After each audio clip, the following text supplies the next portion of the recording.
2020년 7월 17일 금요일, 오늘은 창세기 44장입니다. 32절부터 34절 말씀. 주의 종이 내 아버지에게 아이를 담보하기를 내가 이를 아버지께로 데리고 돌아오지 아니하면 영영이 아버지께 죄짐을 지리이다 하였사오니 이제 주의 종으로 그 아이를 대신하여 머물러 있어 내 주의 종이 되게 하시고 그 아이는 그의 형제들과 함께 올려보내소서. 그 아이가 나와 함께 가지 아니하면 내가 어찌 내 아버지에게로 돌아갈 수 있으리이까. 두렵건대 제 해가 내 아버지에게 미침을 보리이다. 아멘. 유다가 자신을 담보로 하고 베냐민을 데리고 애굽으로 내려갔다가 다시 두 번째 곡식을 사서 가나안 아버지 집으로 돌아갑니다. 그러나 아버지까지 애굽으로 돌아오게 하기 위한 요셉의 작전은 조금 더 치밀해집니다. 돌아가는 베냐민의 자루에 은잔을 숨기고 도둑의 누명을 씌워서 베냐민을 볼모로 잡으면 그 아버지가 사랑하는 막내 베냐민으로 말미암아 분명 아버지도 올 것이라는 생각을 했던 것 같습니다. 가나안으로 향하던 도중에 애굽의 경비병들이 도둑의 누명을 씌워 각자의 자루를 검색하는데 베냐민의 자루에서 은잔이 나옵니다. 은잔이 밀 자루에서 나와버렸으니 아니라고 발뺌을 할 수도 없습니다. 그리고는 다시 전원 바로의 성으로 돌아갑니다. 여기서 다시 유다가 나섭니다. 유다가 이미 아버지를 설득시켜서 베냐민을 데려온 장본인이기 때문에 여기 베냐민과 관련된 이 사건에서도 자신이 책임지는 심정으로 관여하고 있는 것입니다. 그러면서 동시에 유다가 매우 중요한 발언을 합니다. 16절을 보십시오. 유다가 말하되 우리가 내 주께 무슨 말을 하오리이까? 무슨 설명을 하오리이까? 우리가 어떻게 우리의 정직함을 나타내리이까? 하나님이 종들의 죄악을 찾아내셨으니 우리와 이 잔이 발견된 자가 다 내 주의 노예가 되겠나이다. 아멘. 베냐민의 자루에서 발견된 은잔, 너무도 확실한 증거 앞에서 완전히 절망할 수밖에 없는 상황입니다. 그러면서 하나님이 종들의 죄악을 찾아내셨으니 이 말은 이미 20여 년 전에 형들의 시기와 질투로 동생 요셉을 죽이려 했고 결국 종으로 팔아버렸던 그 일에 대한 보응으로 오늘 이런 일을 당한다고 시인하고 있는 것입니다. 그리고 이어서 고백합니다. 우리와 이 잔이 발견된 자가 다 내 주의 노예가 되겠나이다.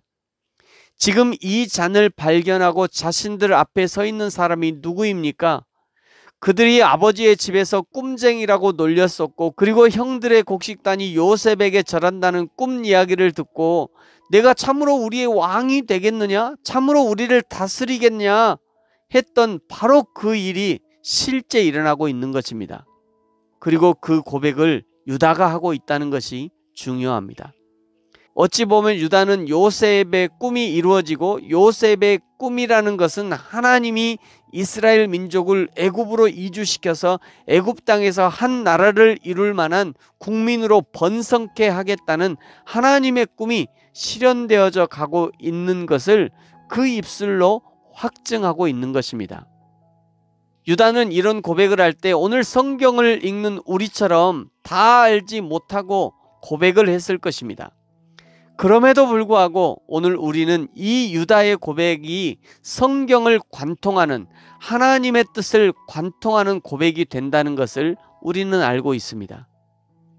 오늘 이 유다의 고백과 같은 고백이 그리스도인들의 입술을 통해서도 고백되어야 합니다. 특별히 고린도전서 14장 1절에는 믿는 성도들에게 예언을 하라고 권면하십니다. 사랑을 추구하며 신령한 것들을 사모하되 특별히 예언을 하려고 하라.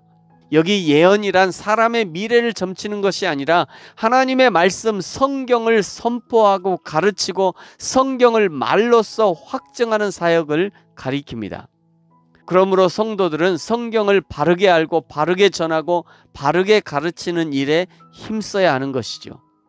이것은 목회자들에게만 특화된 사역이 아니라 예수 그리스도를 믿는 모든 성도들이 마땅히 해야 할 일입니다. 유다가 베냐민의 자루에서 은잔이 나온 일에 대해서 변론을 하면서 아버지의 상황과 형편, 그리고 베냐민이 여기 오기까지 자신이 아버지와 약속했던 일까지 자세하게 요셉에게 설명한 후 자신이 아버지에게 약속했던 대로 베냐민 대신 자신이 종으로 잡혀 있겠다고 자원합니다. 그것이 33절과 34절입니다. 유다는 만약 베냐민이 잡히면 자신이 담보가 되겠다고 했던 그 말을 실제 행하고 있는 것입니다. 그리스도인들에게 가장 어려운 일이 무엇입니까? 많이 아는 것은 좋아해서 이것저것 지식을 쌓기는 좋아하지만 자신이 아는 것을 실행하려 하지 않습니다. 더더군다나 아무리 좋은 하나님의 말씀도 자신에게 손해가 되면 도무지 행하지 않으려고 합니다. 그래서 욕을 먹는 거 아닙니까? 오늘 이 유다의 고백으로 모든 요셉의 시험은 끝이 납니다. 20여 년 전에 자신을 시기 질투하던 형들이 이제 막내 동생 베냐민을 보호하기 위해 자신의 생명까지도 아낌없이 내어놓는 모습을 보면서 더 이상의 테스트가 필요 없다고 판단을 하게 되는 것입니다. 사랑하는 성도 여러분, 저와 여러분은 예수님의 생명값으로 영원한 생명을 누리고 있는 사람들입니다. 성부 하나님이 그의 독생자 성자 예수님의 생명과 우리의 생명을 맞바꾸셔서 우리에게 영생을 주신 것입니다. 이제 우리가 할 수 있는, 아니 마땅히 해야 할 것은 우리에게 생명을 주신 하나님을 우리도 생명으로 사랑하는 것입니다. 하나님을 사랑하되 조건부 사랑이 아니라 우리의 생명을 다하여 하나님을 사랑하는 것, 그것이 우리가 할 수 있는 최선의 감사의 표현인 것입니다.